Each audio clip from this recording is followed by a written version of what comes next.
차가운 금속의 감촉이 목덜미를 파고들자 준호의 목울대가 미세하게 떨리며 멈춰섰지만 그것은 공포 때문이 아니었다. 붉은 촛농이 눈물처럼 흘러내리는 촛대 옆에서 신부의 화려한 원삼을 아직 벗지도 못한 서연은 하얗게 질린 손으로 은장도를 꽉 쥐고 있었고 그녀의 눈동자는 살기와 두려움이 뒤섞여 걷잡을 수 없이 흔들리고 있었다.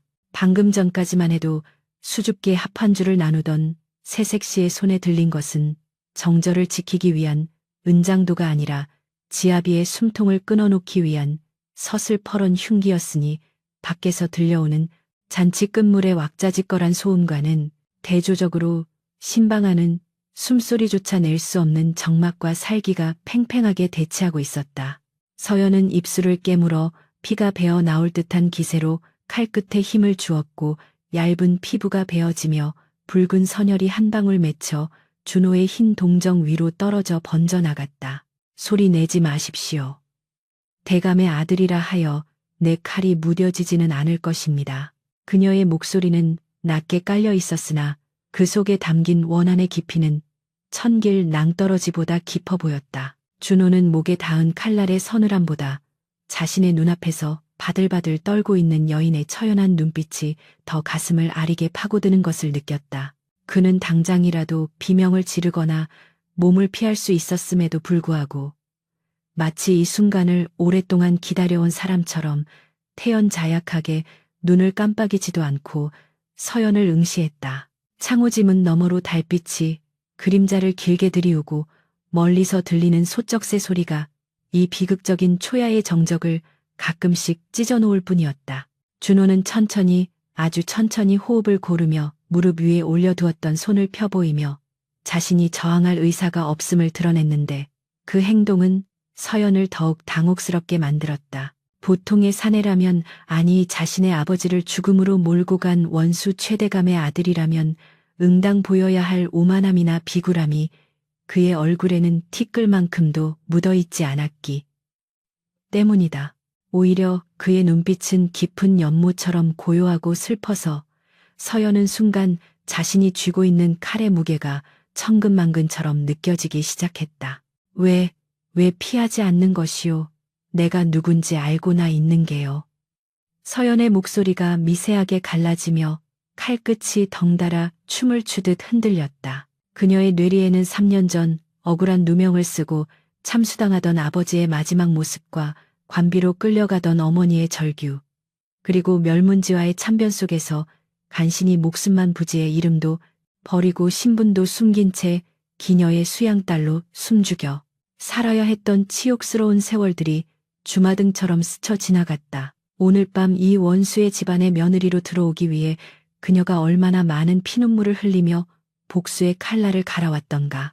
화려한 홀레복 속에 감춰진 것은 신부의 설렘이 아니라 가문을 멸망시킨 자들에 대한 뼈에 사무친 증오뿐이었다. 서연은 다시금 마음을 다잡으려 애쓰며 칼을 쥔 손에 힘을 주었지만 준호의 시선은 그녀의 칼이 아닌 눈물 그렁한 눈동자를 향해 고정되어 있었다.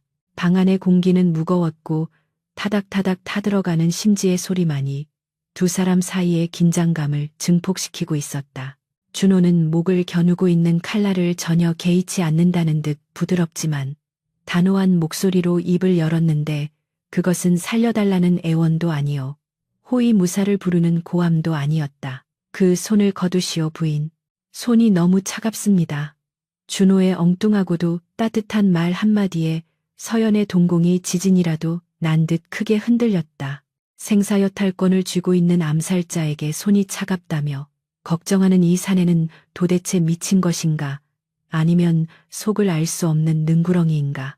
서연은 기가 막혀 헛웃음이 나올 지경이었으나 동시에 가슴 한구석에서 알 수 없는 뜨거운 무언가가 울컥 치솟아 오르는 것을 느꼈다. 그것은 지난 3년 동안 누구에게도 받아보지 못한 인간으로서의 존중과 따스함이 담긴 말이었기 때문이다. 하지만 곧바로 정신을 차린 서연은 이를 악물며 칼끝을 더욱 깊숙이 들이밀었다. 수작 부리지 마시오. 내 아버지를 죽이고 우리 가문을 짓밟은 최대감의 아들, 내 놈의 혓바닥에 놀아날 내가 아니다.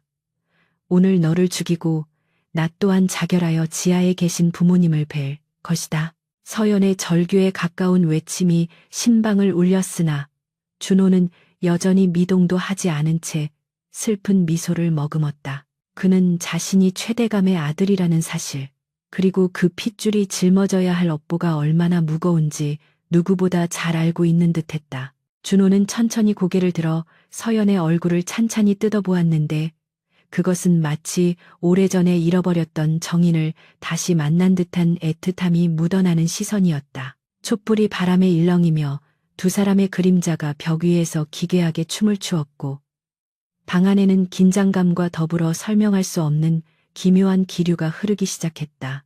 서연은 그의 눈빛을 견딜 수 없어 시선을 피하고 싶었지만 마치 무엇에 홀린 듯 그 자리에 못 박혀 움직일 수 없었다. 준호는 조심스럽게 입을 열어 서연이 평생토록 잊지 못할, 그리고 이 밤의 모든 판도를 뒤집어 엎을 한마디를 내뱉었다. 연아, 많이 야위었구나. 그동안 얼마나 고생이 많았느냐. 그가 내뱉은 연아라는 이름 두 글자는 서연의 심장에 벼락이 떨어진 듯한 충격을 안겨주었다. 연아는 그녀의 아명, 오직 가족들만이 불러주던 소중한 이름이었으며 가문이 몰락한 이후로는 세상 어느 누구도 알지 못하는, 아니 알아서는 안 되는 금기된 이름이었다. 서연의 손에서 힘이 빠져나가며 은장도가 바닥으로 툭 떨어졌고 쨍그랑하는 날카로운 금소금이 정적을 깨뜨렸다. 그녀는 믿을 수 없다는 표정으로 뒷걸음질 치다 주저앉고 말았고 눈에서는 참아왔던 눈물이 본물 터지듯 쏟아져 내렸다. 다 당신이 어떻게 내 이름을. 서연은 말을 잇지 못하고 오열했고 준호는 그런 그녀를 안쓰럽게 바라보며 천천히 자리에서 일어나 그녀에게 다가갔다.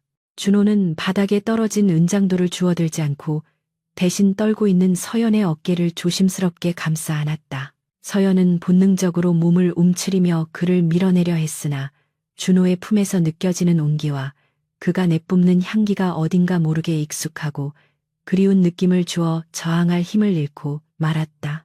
네가 기방에 숨어들었을 때부터, 아니 아버님이 너의 가문을 모함하기 시작했을 때부터 나는 너를 지켜보고 있었다. 준호의 고백은 서연에게 또 다른 충격이었다. 원수의 아들이 자신을 알고 있었을 뿐만 아니라 지켜보고 있었다니. 혼란과 슬픈 분노가 뒤엉킨 서연의 마음속 폭풍우는 좀처럼 가라앉지 않았다.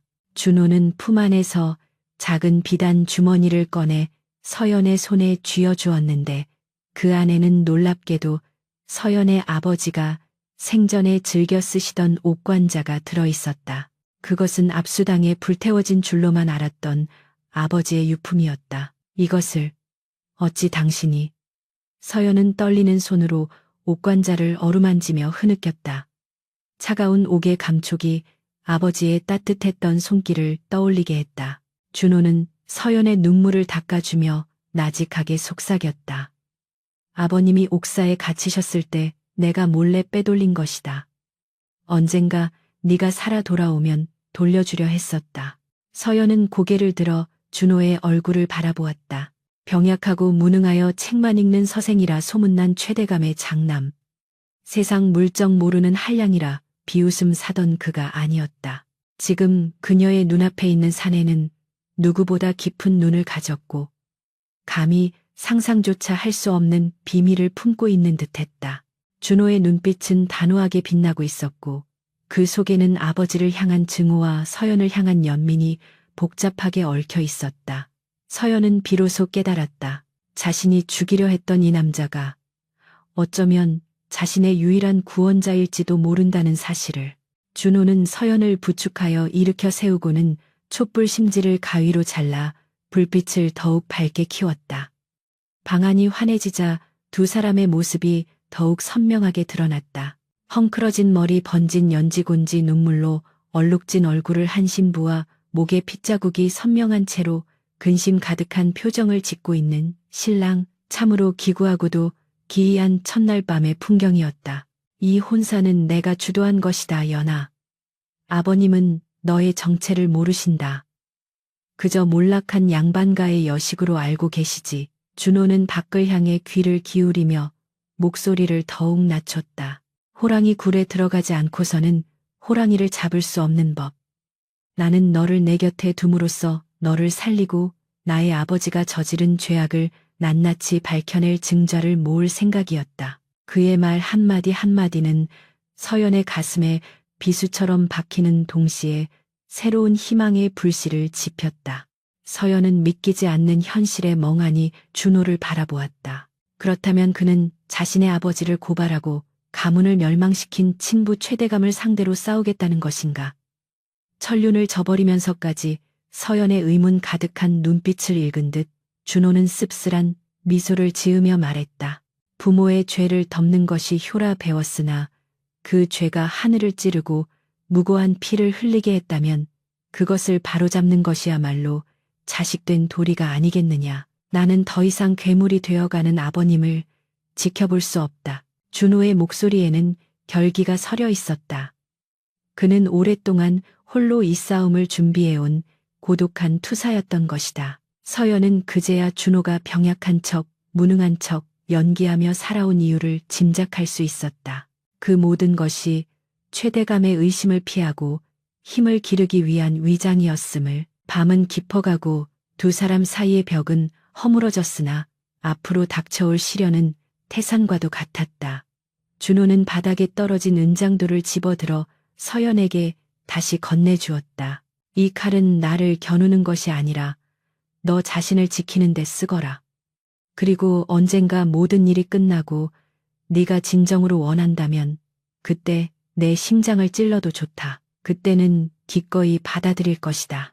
서연은 떨리는 손으로 은장도를 받아들고 품속 깊이 갈무리했다. 차가웠던 칼날이 준호의 온기로 인해 미지근하게 데워져 있었다. 그녀는 눈물을 훔치고 결연한 표정으로 준호를 응시했다. 복수를 위해 들어온 이 집에서 복수의 대상인 줄 알았던 사내와 손을 잡게 될 줄은 꿈에도 몰랐다.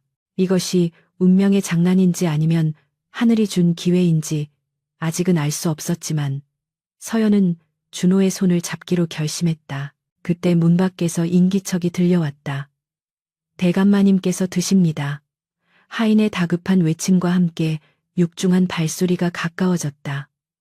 준호와 서연은 동시에 서로를 바라보았다. 최대감이 신방을 찾은 것이다. 의심 많고 잔혹한 그가 첫날 밤을 치르고 있는 아들의 방에 들이닥친 이유는 무엇일까? 혹시 서연의 정체를 눈치챈 것일까?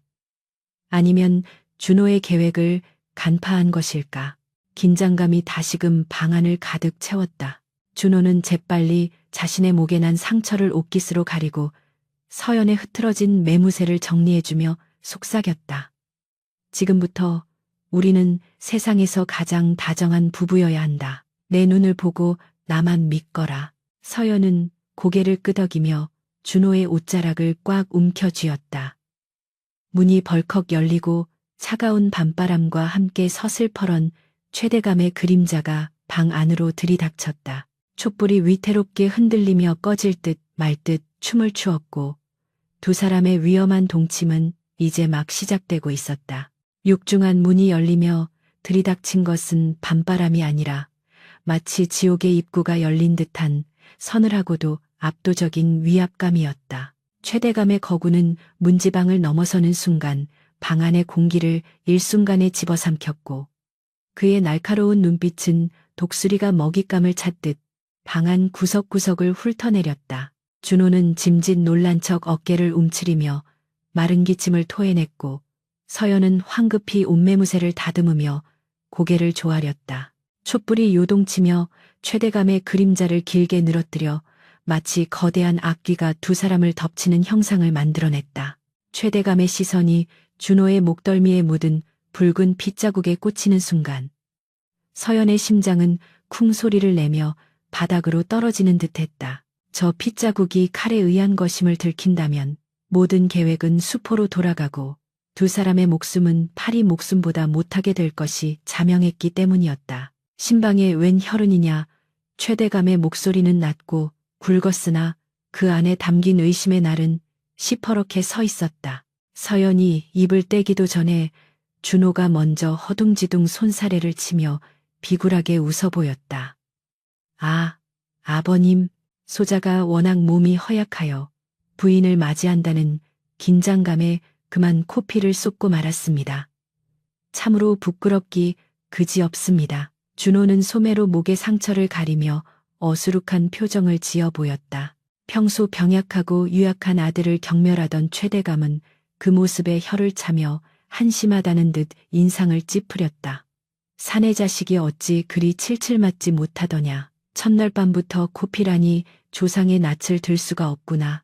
최대감의 경멸 어린 질책에도 준호는 그저 해실해실 웃으며 고개를 숙일 뿐이었다. 서연은 준호의 능청스러운 연기에 혀를 내둘렀지만 그 이면에 감춰진 필사적인 생존 본능을 느끼고 가슴이 저릿해왔다. 최대감은 방안을 한 번 더 훑어보다가 서연에게 시선을 고정했다. 세아가 내 아들이 비록 몸은 약하나 머리는 나쁘지 않다. 잘 보필하여 하루빨리 대를 이을 손주를 안겨다오. 내 인내심이 그리 길지 않다는 것을 명심하거라. 그 말은 축복이 아니라 서슬퍼런 경고였다. 서연은 떨리는 목소리로 명심하겠사옵니다. 아버님 하고 답하며 고개를 더욱 깊이 숙였다. 최대감은 콧방귀를 뀌며 몸을 돌려 방을 나갔고 문이 닫히는 소리와 함께 멀어지는 발소리를 확인한 후에야 두 사람은 참고 있던 숨을 몰아쉬었다. 준호의 얼굴에서 비굴한 미소가 순식간에 사라지고 다시금 차갑고 예리한 본연의 눈빛이 돌아왔다. 그는 곧바로 문가로 다가가 문틈으로 밖을 살피고는 서연에게 검지손가락을 입술에 대며 조용히 하라는 신호를 보냈다. 아직 안심하기는 이르다.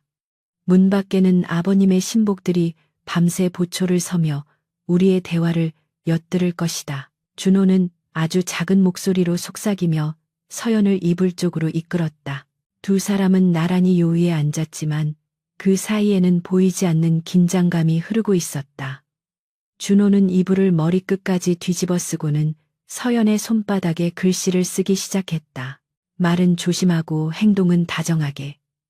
서연은 그의 손가락 끝에서 전해지는 체온에 움찔했지만 이내 그의 의도를 파악하고 고개를 끄덕였다.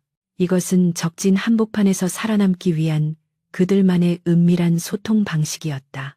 겉으로는 금슬 좋은 부부의 첫날 밤을 연기하되 이불 속 어둠 속에서는 복수를 위한 치밀한 모의가 시작된 것이다. 준호는 품속에서 낡은 서책 하나를 꺼내 펼쳤다. 겉표지는 평범한 시집처럼 보였으나 그 안에는 최대감의 저택 구조와 비밀 금고의 위치, 그리고 사병들의 순찰 시간표가 깨알같이 적혀 있었다. 이 집안은 거대한 감옥이자 미로와 같다. 아버님은 의심이 많아 매일 밤 잠자리를 바꾸시고 중요한 장부는 안방 깊숙한 곳 이중 벽장에 숨겨두셨지. 준호의 설명은 놀라울 정도로 상세했다. 서연은 등잔불 빛에 비친 지도를 보며 경악을 금치 못했다. 이토록 치밀하게 준비해왔다면 그는 도대체 얼마나 오랜 세월을 가면 뒤에 숨어 살아왔단 말인가. 서연은 준호의 옆모습을 훔쳐보았다. 창백한 안색과 마른 몸매는 여전했지만 그 눈빛만은 어둠 속에서도 형형하게 빛나고 있었다. 매일 밤 자시 지지가 되면 북쪽 담장 아래 개구멍으로 첩자가 드나든다. 그자가 바로 아버님의 비자금을 관리하는 중간책이야. 우리는 그자의 동선을 파악해서 장부를 빼돌려야 한다. 준호의 계획은 대담하고도 위험천만했다. 서연은 침을 꼴깍 삼키며 물었다. 하지만 당신 몸이 정말 괜찮은 것이오. 아까 피를 흘리는 척하느라 기침을 할 때 나는 정말 당신이 쓰러지는 줄 알았소. 서연의 걱정 어린 말에 준호는 씁쓸하게 웃었다. 이 몸은 이미 망가질 대로 망가졌다. 아버님의 의심을 피하기 위해 어릴 적부터 소량의 독초를 다려 마셔왔으니까. 준호의 충격적인 고백에 서연은 숨을 멈췄다. 자신의 몸을 해하면서까지 복수를 준비해왔다는 사실은 서연의 상상을 초월하는 것이었다. 그게 무슨 말이오, 독초라니. 서연의 눈동자가 흔들렸다. 준호는 담담하게 말했다. 건강하고 총명한 아들은 아버님에게 위협이 된다. 아버님은 자신의 권력을 나누는 것을 극도로 싫어하시지. 심지어 친자식이라 할지라도 내가 살아남고 힘을 키울 수 있는 유일한 방법은 아무것도 할 수 없는 병자 흉내를 내는 것뿐이었다. 준호는 탁자 위에 놓인 탕약을 들어 단숨에 들이켰다. 그것은 몸을 차갑게 하고 안색을 창백하게 만드는 약초 달인물이었다. 서연은 그가 마시는 검은 액체가 마치 그의 피눈물처럼 느껴져 가슴이 메어왔다. 자신이 가문의 복수만을 생각하며 칼을 갈 때 이 사내는 지옥 같은 집안에서 스스로를 파괴하며 고독한 싸움을 이어오고 있었던 것이다. 서연의 마음속에 자리 잡고 있던 적개심의 벽이 소리 없이 무너져 내리고 그 자리에 깊은 연민과 동질감이 차오르기 시작했다. 밤이 깊어지자 준호는 촛불 하나만을 남겨두고 불을 껐다. 이제 잠을 청하는 척해야 한다. 놈들이 언제 들이닥칠지 모르니 옷은 벗지 말고 겉옷만 살짝 풀어헤치거라.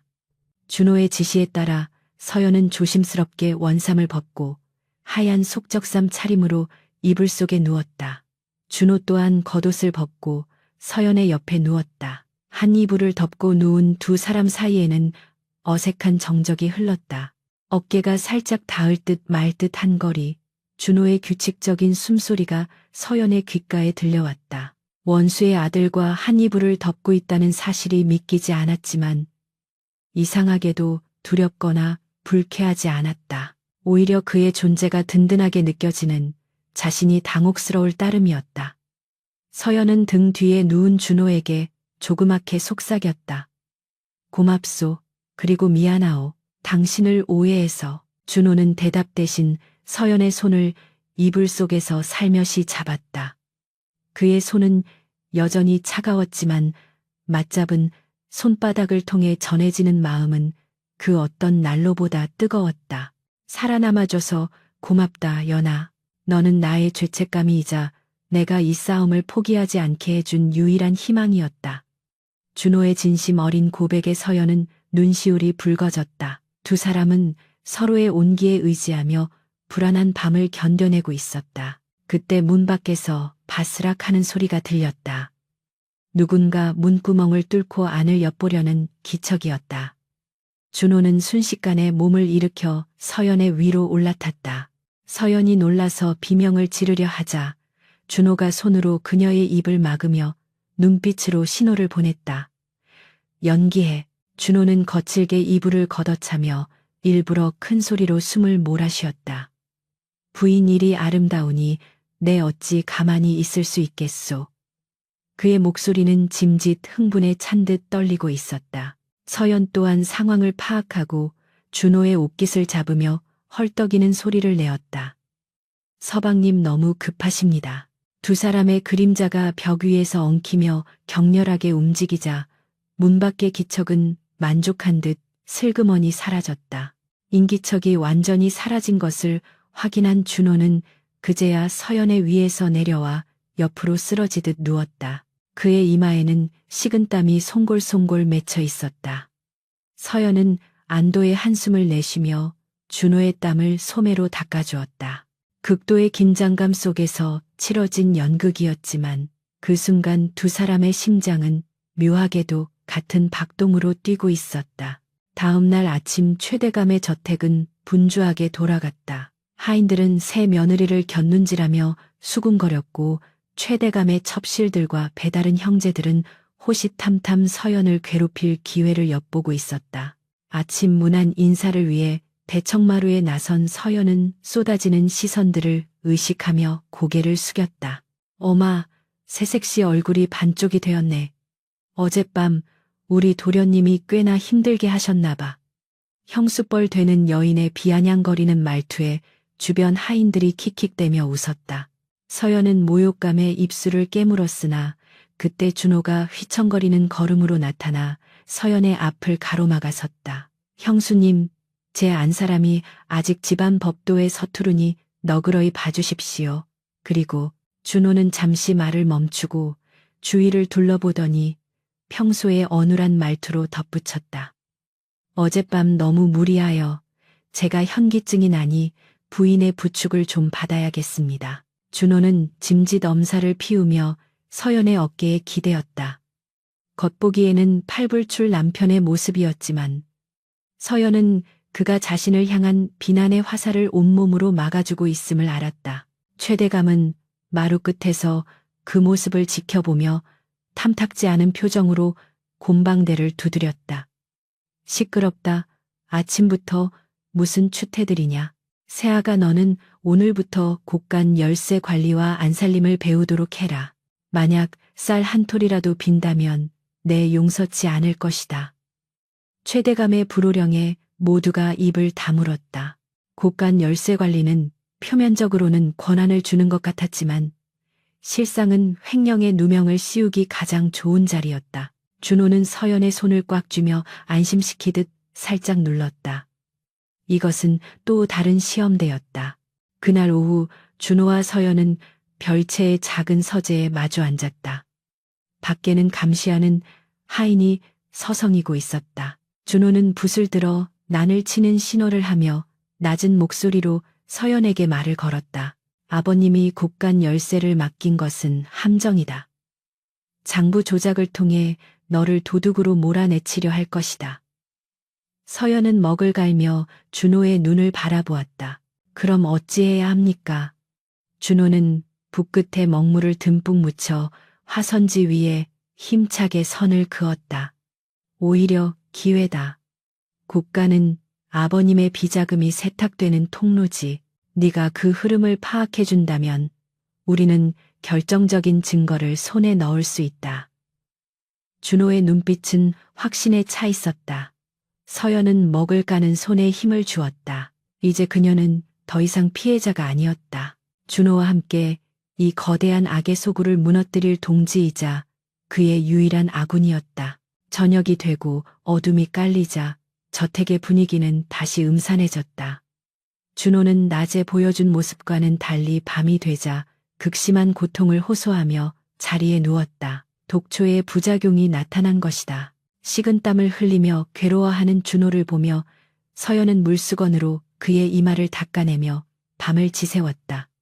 준호는 몽롱한 의식 속에서도 서연의 손을 놓지 않았다. 연아, 내가 만약 실패하더라도 너만은 살아야 한다.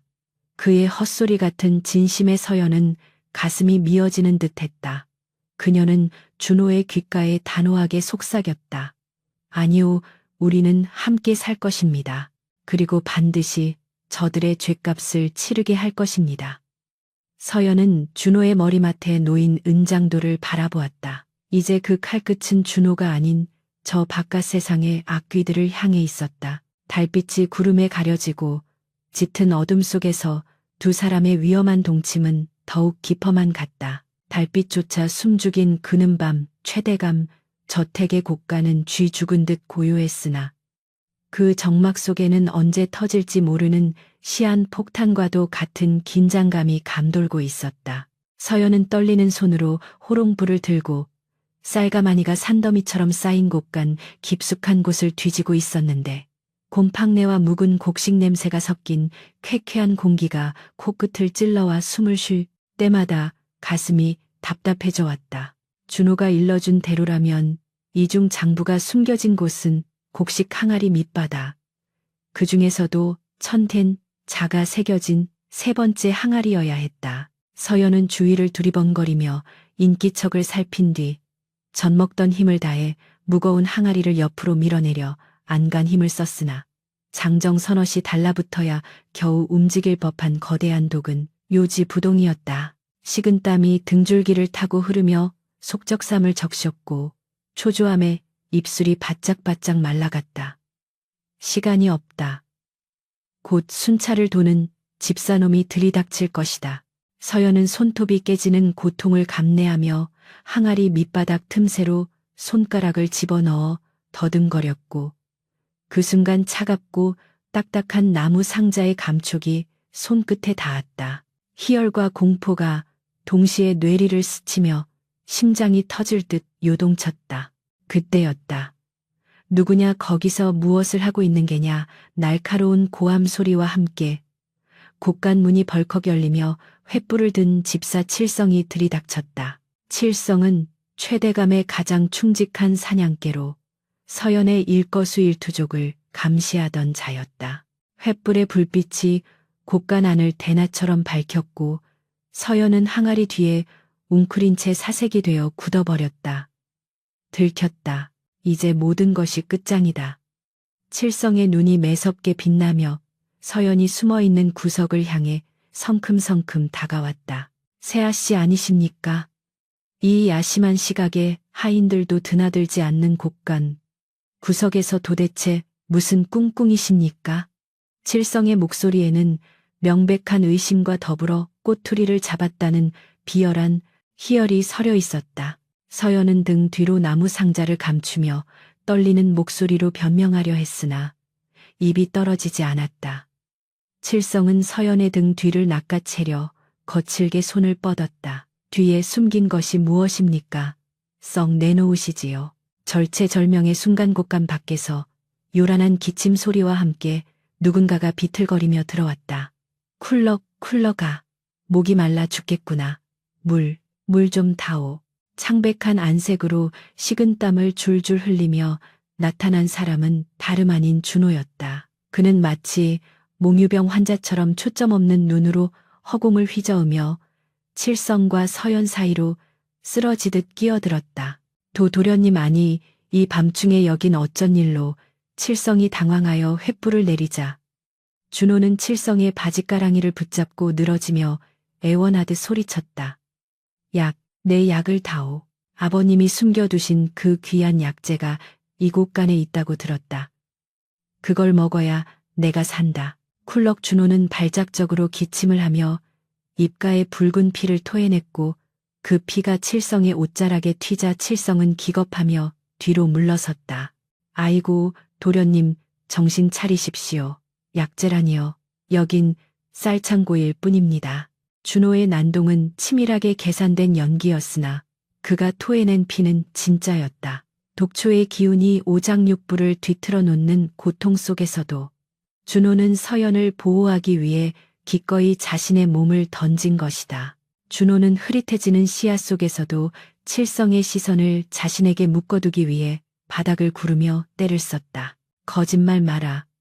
내 놈이 훔쳐 먹으려고 숨겨둔 것 아니냐. 내 아버님께 고하여 내 놈의 목을 칠 것이다.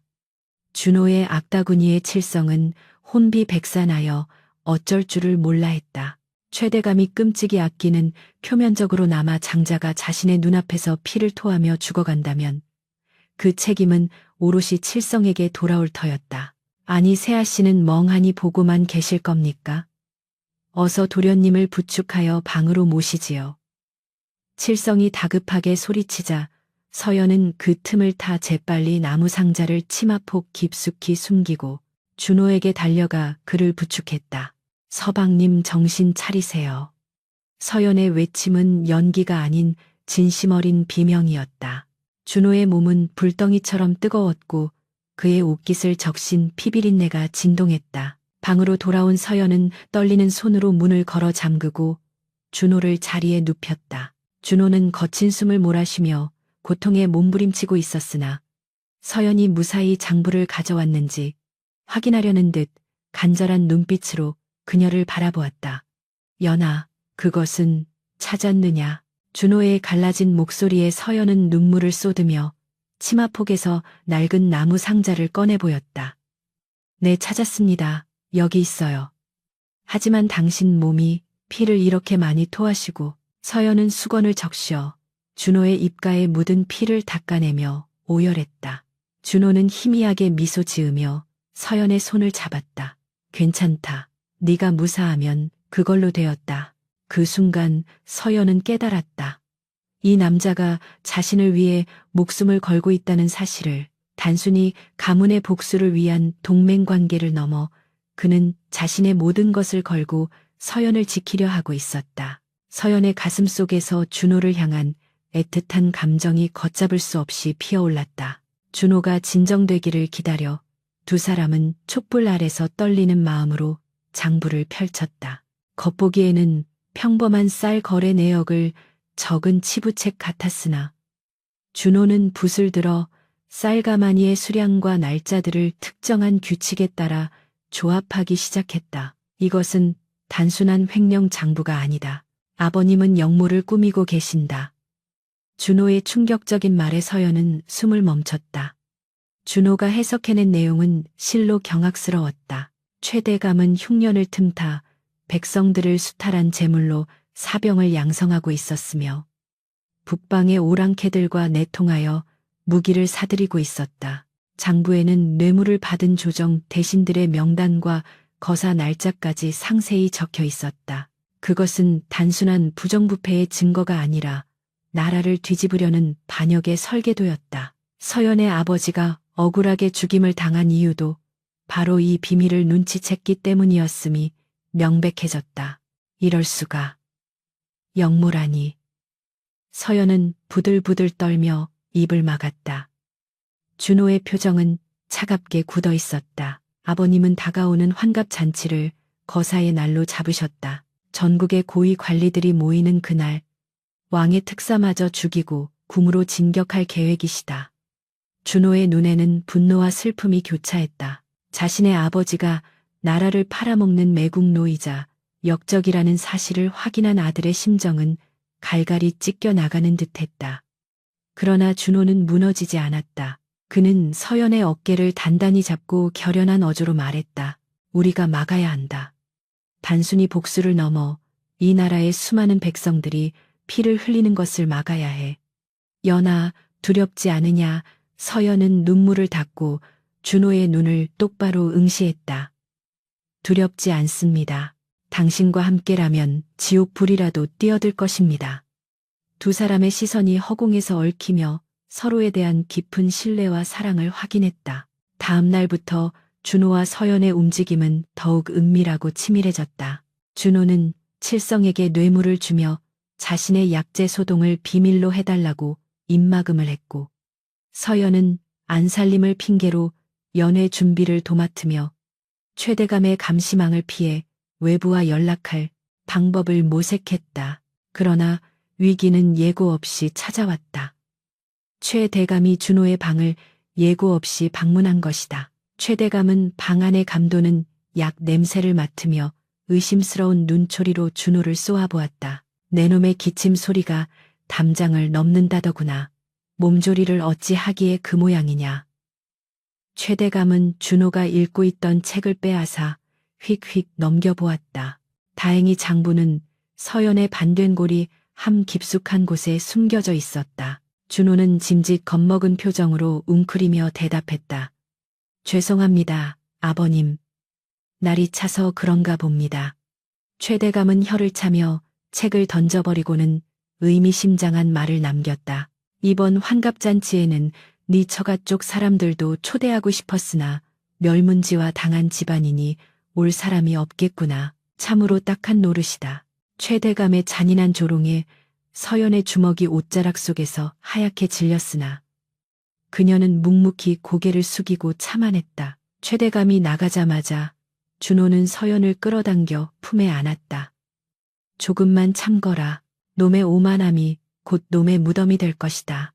준호의 품은 따뜻했고 그의 심장 소리는 격렬하게 뛰고 있었다. 두 사람은 서로의 체온을 나누며 폭풍전야의 고요함을 견뎌냈다. 준호는 밤마다 서연에게 궁궐의 구조와 왕의 동선, 그리고 연회장에서 벌어질 상황에 대한 대처법을 가르쳤다. 서연은 스펀지처럼 준호의 지략을 흡수했고 어느새 수동적인 피해자가 아닌 능동적인 전략가로 변모해 있었다. 그녀는 장부를 필사하여 사본을 만들고 그것을 기방 시절 알고 지내던 믿을 수 있는 벗을 통해 왕의 최측근에게 전달할 계획을 세웠다. 마침내 거사일이 며칠 앞으로 다가왔다. 저택은 연애 준비로 눈코 뜰 새 없이 분주했고 수많은 사람들이 드나드는 틈을 타서 연은 장부 사본을 싼 보따리를 들고 뒷문으로 향했다. 그러나 문을 나서려는 찰나 어둠 속에서 누군가가 그녀의 앞을 가로막았다. 세아씨, 어디를 가십니까? 칠성이었다. 그는 비릿한 웃음을 흘리며 서연을 노려보고 있었다. 곳간에서의 일도 그렇고 요즘 세아 씨의 행보가 영 수상쩍습니다. 그 보따리에는 무엇이 들었습니까? 칠성이 다가오자 서연은 뒷걸음질 쳤다. 도망칠 곳은 없었다. 그때 어디선가 돌멩이 하나가 날아와 칠성의 머리통을 정확히 가격했다. 악칠성이 비명을 지르며 고개를 돌린 사이 준호가 담장 위에서 뛰어내려 칠성의 명치를 걷어찼다. 병약한 줄로만 알았던 도련님의 일격의 칠성은 억소리도 못 내고 바닥에 나뒹굴었다. 준호는 놀란 서연의 손을 낚아채며 외쳤다. 뛰어, 지금이 아니면 기회는 없다. 두 사람은 어둠을 뚫고 달리기 시작했다. 뒤에서 잡아라, 도둑이다 하는 고함 소리와 함께 횃불들이 춤을 추듯 쫓아오기 시작했다. 숨이 턱끝까지 차올랐지만 멈출 수 없었다. 준호는 서연을 보호하기 위해 몇 번이나 넘어질 뻔하면서도 그녀의 손을 놓지 않았다. 숲속으로 도망친 두 사람은 거친 숨을 몰아쉬며 바위 뒤에 몸을 숨겼다. 준호의 얼굴은 창백하다 못해 투명해 보였고 입가에는 다시금 붉은 피가 흐르고 있었다. 서방님, 서연이 울먹이며 그를 부르자 준호는 피 묻은 손으로 서연의 뺨을 어루만지며 거칠게 숨을 내쉬었다. 나는 더 이상 도망치지 않을 것이다. 연아, 이 장부를 가지고 관하로 가라. 나는 여기서 놈들을 막겠다. 준호의 말에 서연은 고개를 세차게 저었다. 안 됩니다. 함께 가야 합니다. 당신을 두고 혼자 갈 수는 없습니다. 준호는 슬프도록 아름다운 미소를 지으며 서연의 이마에 입을 맞추었다. 내 걱정은 마라. 나는 최대감의 아들이다. 저들도 나를 쉽게 죽이지는 못할 것이다. 네가 살아야 우리 가문의 억울함도 이 나라의 위기도 구할 수 있다. 어서 가라. 준호는 서연을 억지로 밀어내고 추격대가 오는 방향으로 돌아섰다. 서연은 떨어지지 않는 발길을 돌리며 눈물을 머금고 어둠 속으로 달렸다. 등 뒤에서 준호가 고함을 지르며 추격대와 맞서는 소리가 들려왔다. 칼 부딪히는 소리, 비명 소리가 밤하늘을 갈랐다. 서연은 이를 악물고 달리고 또 달렸다. 준호가 목숨을 걸고 만들어준 이 기회를 헛되이 할 수는 없었다. 그녀의 손에 들린 장부 보따리가 천근만근 무거웠지만 그것은 준호의 생명이자 사랑의 무게였다. 이제 그녀의 손에 모든 운명이 달려 있었다. 숲을 빠져나온 서연의 눈앞에 멀리 도성의 불빛이 보이기 시작했다. 그러나 그 불빛은 희망의 등불이 될 것인가 아니면 파멸의 불길이 될 것인가. 운명의 주사위는 던져졌다. 화려한 오색 등불이 최대감의 저택 마당을 대낮처럼 밝히고 풍악소리가 담장을 넘어 도성 밤하늘을 진동시키고 있었다. 오늘은 최대감의 환갑연이자 그가 오랫동안 준비해온 거대한 야망이 실현되는 날이었기에 전국 각지에서 내로라 하는 고관대작들과 지방의 토호들이 구름처럼 몰려들어 마당을 가득 메웠다.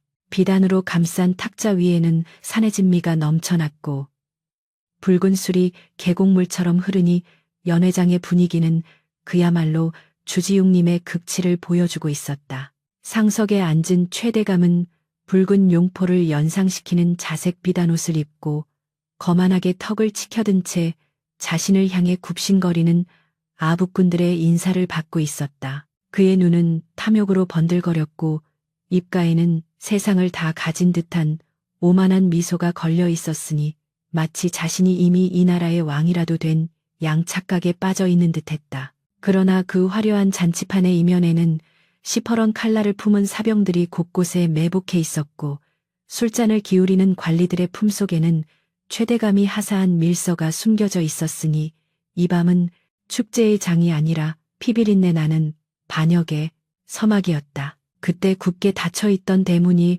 굉음과 함께 박살나듯 열리며 연회장에 들뜬 분위기에 찬물을 끼얹었다. 풍악 소리가 뚝 끊기고 춤을 추던 기녀들이 비명을 지르며 주저앉자 모든 시선이 대문 쪽으로 쏠렸다. 자욱한 먼지 속에서 비틀거리며 걸어 들어오는 한 사내가 있었으니 그는 피와 흙으로 뒤범벅이 된 낡은 도포를 입고 있었고 헝클어진 머리카락 사이로 드러난 얼굴은 죽은 사람처럼 창백했다. 누구냐? 감히 대감마님의 잔칫날에 행패를 부리는 놈이 하인 하나가 소리치며 달려들었으나 사내의 서늘한 눈빛에 압도되어 뒷걸음질 치고 말았다. 그는 다름 아닌 준호였다. 지난밤 숲속에서의 사투로 인해 온몸이 상처투성이었지만 그의 눈동자만은 그 어느 때보다 형형하게 빛나고 있었으며 그 기세는 마치 지옥에서 돌아온 수라와도 같았다. 준호는 절뚝거리는 다리를 이끌고 연회장 한가운데로 걸어 들어가 상석에 앉은 아버지를 똑바로 응시했다. 아버님, 소자가 왔습니다. 이토록 기쁜 날에 늦어서야 되겠습니까? 최대감의 얼굴이 순식간에 일그러지며 손에 든 술잔을 바닥에 내동댕이 쳤다. 쨍그랑하는 파여름과 함께 정적이 흘렀다. 네 이놈 숲속에서 죽은 줄 알았더니 끈질기게도 살아 돌아왔구나. 꼴이 그게 무엇이냐. 내 얼굴에 먹칠을 해도. 유분수지 최대감은 준호가 살아 돌아온 것에 당황하면서도 좌중을 의식하여 호통을 쳤다. 그러나 준호는 아랑곳하지 않고 천천히 품에서 피 묻은 서찰 하나를 꺼내 들었다. 그것은 자신이 목숨을 걸고 지켜낸, 그리고 서연이 관아에 전하기 위해 가져간 장부의 사본이었다. 아버님, 이 잔치는 환가변이 아니라 나라를 팔아먹고 왕좌를 도둑질하려는 역적들의 모의가 아닙니까? 이제 그만 멈추십시오. 더 이상은 갈 곳이 없습니다. 준호의 목소리는 낮았으나 연회장에 모인 모든 사람들의 고막을 때리는 천둥소리와도 같았다. 좌중이 술렁거리기 시작했고 최대감의 안색은 흑빛으로 변했다가 이내 불그락 푸르락 분노로 물들었다.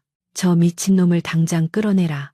병으로 머리가 어떻게 되더니 이제는 제 아비를 모함하는구나. 여봐라. 저놈의 목을 쳐라. 최대감의 고함 소리에 매복해 있던 사병들이 칼을 빼들고 준호를 애워쌌다.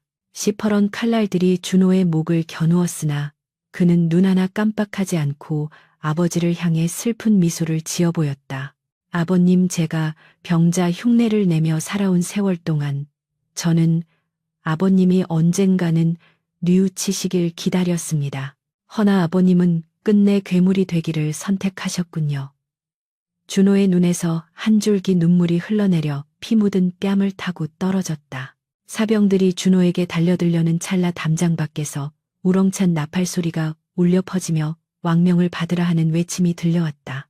동시에 수십 발의 화살이 날아와 최대감의 사병들을 쓰러뜨렸고 대문과 담장을 넘어 관군들이 물밀듯이 들이닥쳤다. 관군들의 선두에는 비단 관복을 입은 암행어사와 함께 당당한 모습의 서연이 서 있었다. 서연은 칠흑 같은 머리카락을 단정히 묶고 결연한 표정으로 연회장을 내려다보았다. 그녀의 손에는 준호가 목숨 걸고 건네주었던 진짜 장부가 들려 있었다. 최대감, 당신의 죄상은 이 장부에 낱낱이 기록되어 있소.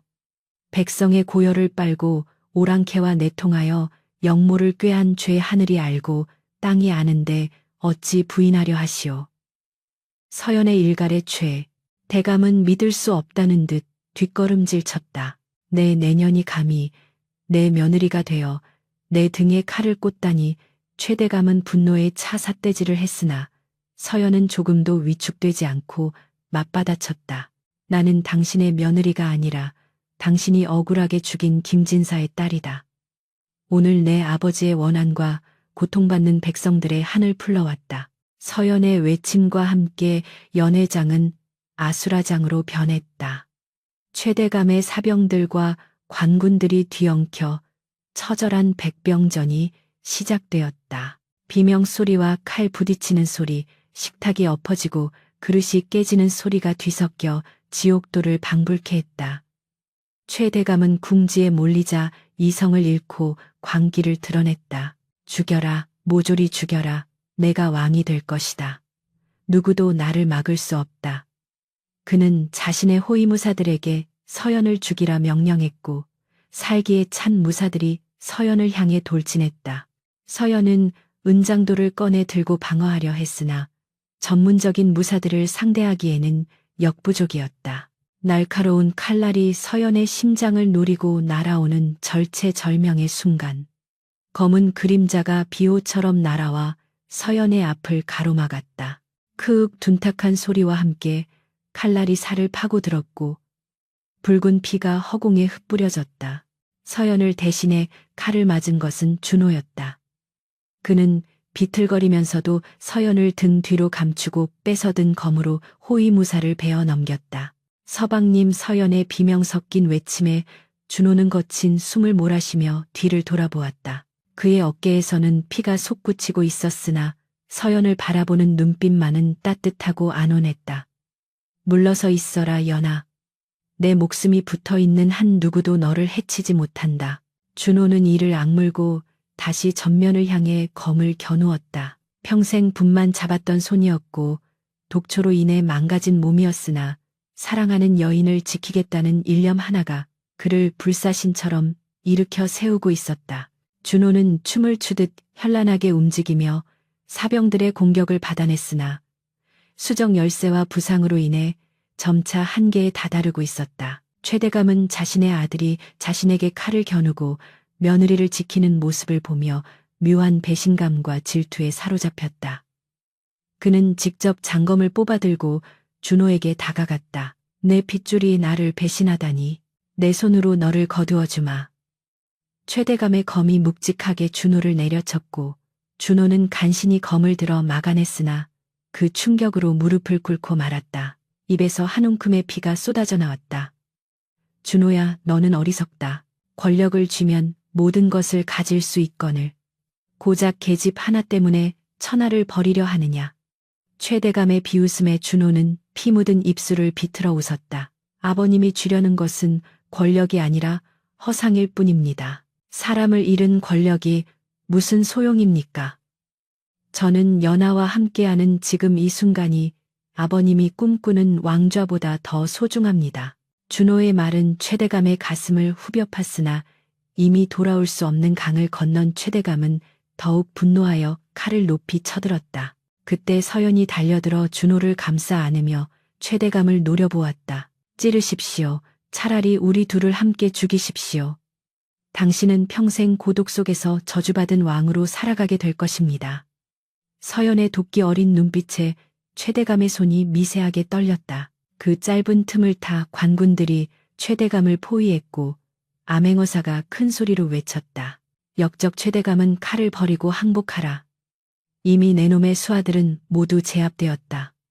주위를 둘러보니 사병들은 이미 쓰러지거나 무릎을 꿇고 있었고 연회장은 관군들에 의해 완전히 장악되어 있었다. 최대감은 허탈한 표정으로 하늘을 올려다보며 광소광셔를 터뜨렸다. 하하하. 하늘이 나를 버리는구나. 내 꿈이 일장춘몽이더냐.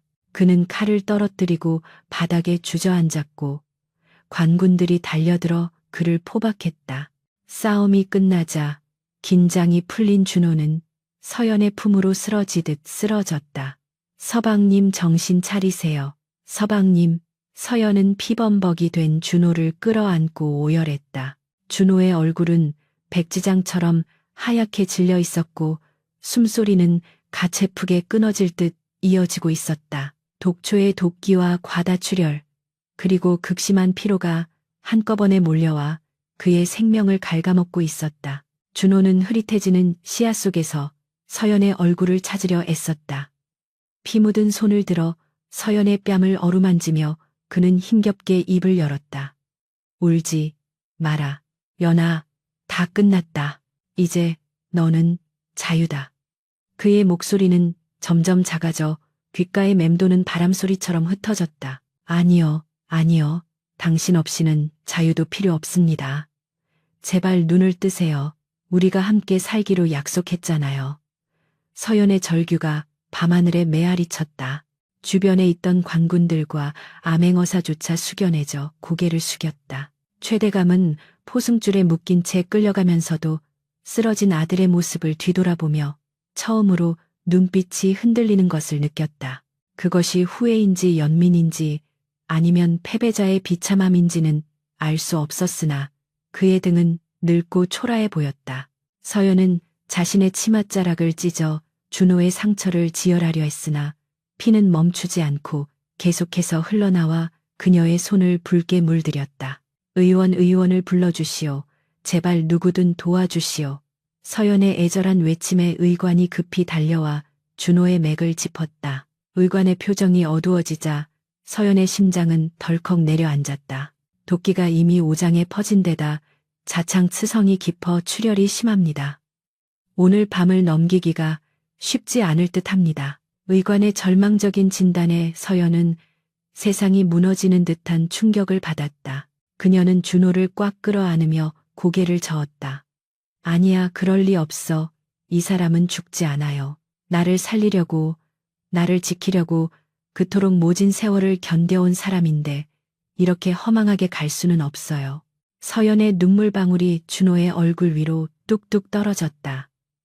준호는 미미하게 눈을 뜨고 서연을 바라보았다.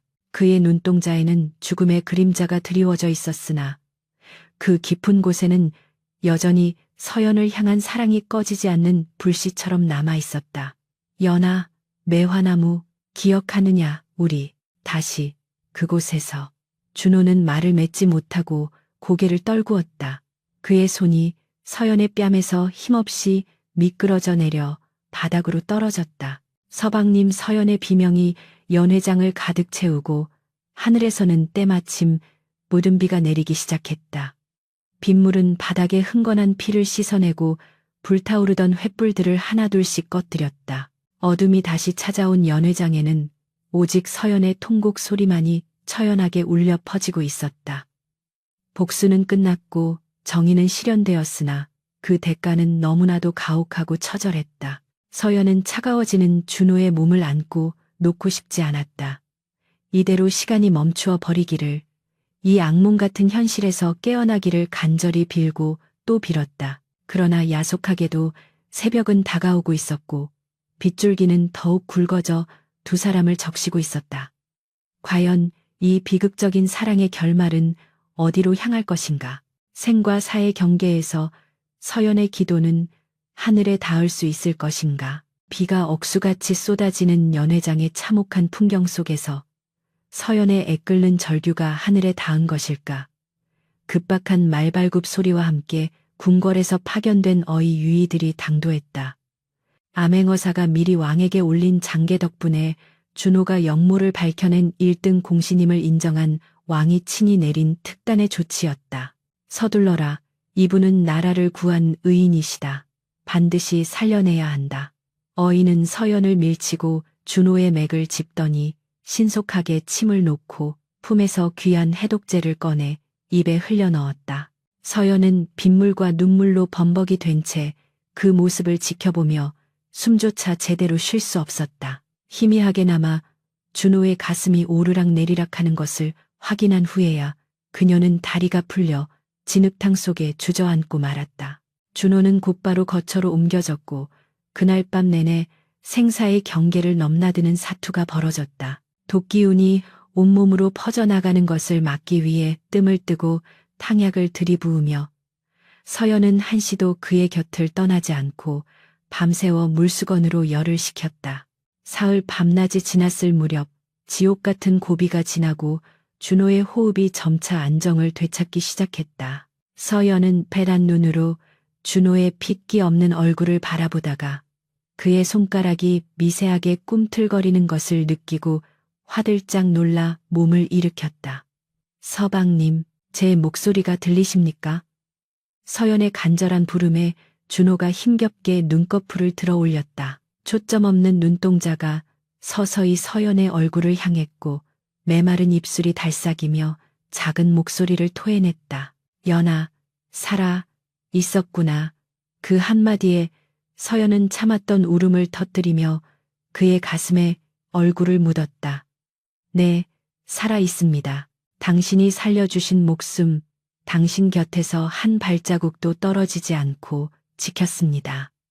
준호는 힘없는 손을 들어 서연의 머리를 쓰다듬으며 옅은 미소를 지었다. 그것은 기적과도 같은 생환이자 죽음조차 갈라놓지 못한 사랑의 승리였다.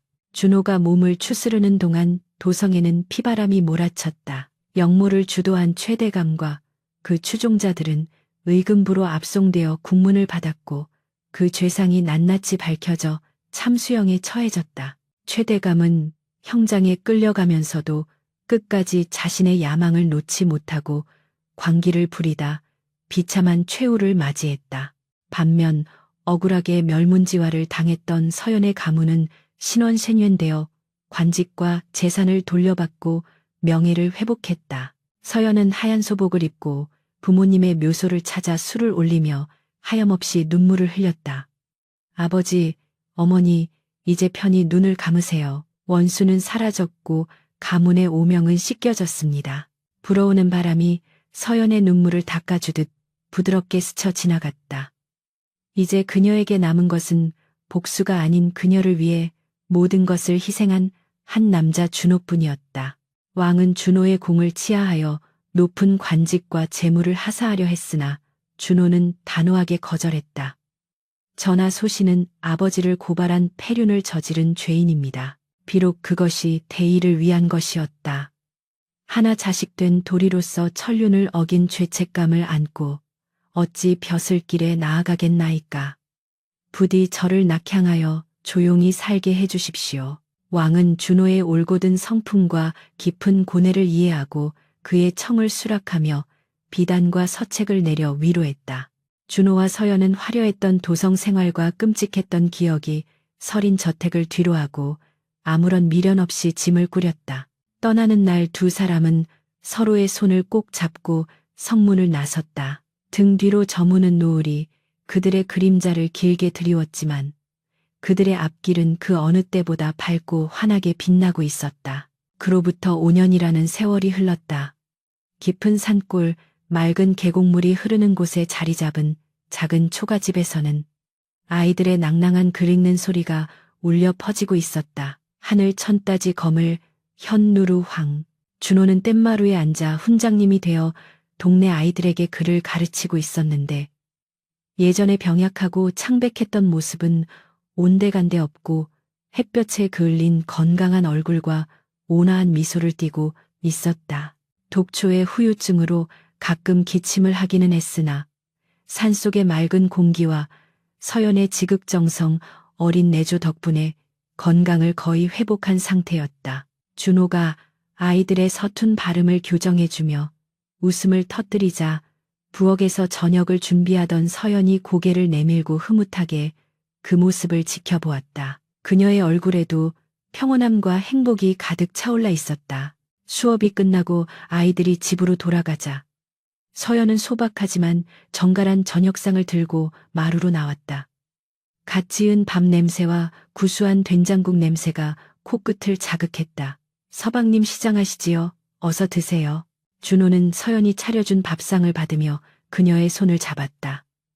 거친 집안일로 인해 예전의 고운 손은 투박해졌지만 준호에게는 세상에서 가장 아름답고 따뜻한 손이었다. 부인도 어서 앉으시오. 오늘따라 달이 참 밝구려. 두 사람은 밥상머리에 마주 앉아 오순도순 이야기를 나누며 식사를 했다. 특별할 것 없는 일상이었지만 숱한 죽음의 고비를 넘기고 얻은 이 평범한 하루가 그들에게는 무엇과도 바꿀 수 없는 보물이었다. 밤벌레 소리가 정겹게 들려오고 하늘에는 별들이 쏟아질 듯 반짝이고 있었다.